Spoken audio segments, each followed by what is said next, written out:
2011 2021 வரைக்கும் தமிழ்நாட்டை பாழாக்கி தலைகுனிய வச்ச அதிமுக 2014 இந்தியாவை மோசமான நிலைக்கு அழைச்சிட்டு போயிருக்கக்கூடிய பாஜகவிடம் சரணாகதி அடைஞ்சு ஒரு கூட்டணி அமைச்சிருக்கு. அந்த கூட்டணியில பாஜக கிளை செயலாளராக இருக்கிறார். அதிமுகவை அழிவுப்பாதையில் அழைச்சிக்கிட்டு போற திரு பழனிசாமி அவர்கள் பிஜேபியுடைய கிளை செயலாளராக இன்றைக்கு மாறி இருக்கிறார். இப்போ அவரு நம்ம தேர்தல் அறிக்கையை பார்த்து புலம்ப தொடங்கி இருக்கிறார். அது எந்த மாதிரி புலம்பல் தெரியுமா? நம்ம திட்டங்களான மகளிர் உரிமை தொகை, கனவு இல்லம், விடியல் பயணம் போன்ற திராவிட மாடல் திட்டங்களை காப்பி அடிச்சு அதிமுக தேர்தல் அறிக்கையில வெளியிட்ட அவரு நம்முடைய தேர்தல் அறிக்கையை பார்த்து காப்பி அடிச்சிட்டோம்னு புலம்புறார்.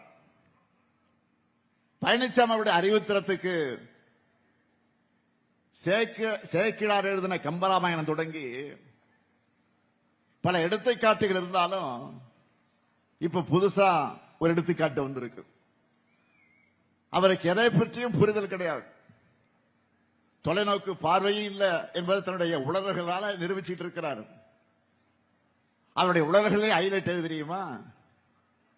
எப்படி உங்களுடைய திட்டங்களை நிறைவேற்றுவீங்க அப்படின்னு கேட்டா வரியை உயர்த்தி நிறைவேற்றணும்னு சொல்றார். பழனிசாமி அவர்களை மட்டும்தான் இப்படியெல்லாம் சிந்திக்க முடியும்.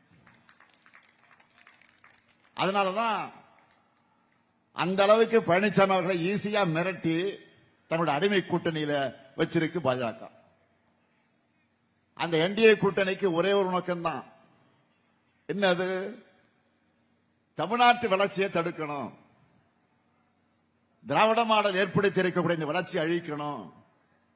இதுதான் என்டிஏட கூட்டணியின் நோக்கம். என்டிஏட தலைமையா இருக்கிற பாஜகவுக்கு தமிழ்நாட்டில் நம்ம எதிர்க்கிறதுக்கு வலிமை இல்லைன்னு அதிமுக விலைக்கு வாங்கி இருக்கு. பொதுவா பாஜகவை பொறுத்த வரைக்கும் மக்களுக்கு நல்லது செய்யாது. ஆனா தேர்தல் வந்துருச்சுன்னா கண்துடைப்புகளுக்காக பட்ஜெட்ல சில அறிவிப்புகளை கொடுப்பாங்க. ஆனா தமிழ்நாட்டுக்கு அதை கூட செய்ய மனமில்லாத வஞ்சக எண்ணத்தோட இருக்கக்கூடிய உருவம் தான் என்டிஏ. என்டிஏ தமிழ்நாடு புறக்கணிக்கணும்.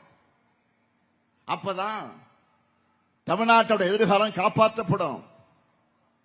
என்டிஏ கூட்டணி என்பது எப்படிப்பட்ட சந்தர்ப்பாத கூட்டணின்னு நீங்களே பார்த்துட்டு இருக்கீங்க.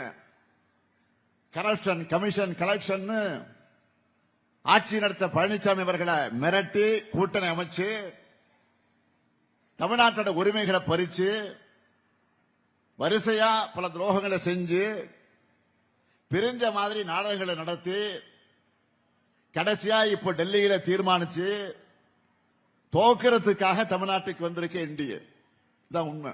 அதனாலதான் சொன்ன இந்த தேர்தல் என்பது தமிழ்நாடு அணி வெர்சஸ் டெல்லி அணி, தமிழ்நாடு வெர்சஸ் என்டிஏ.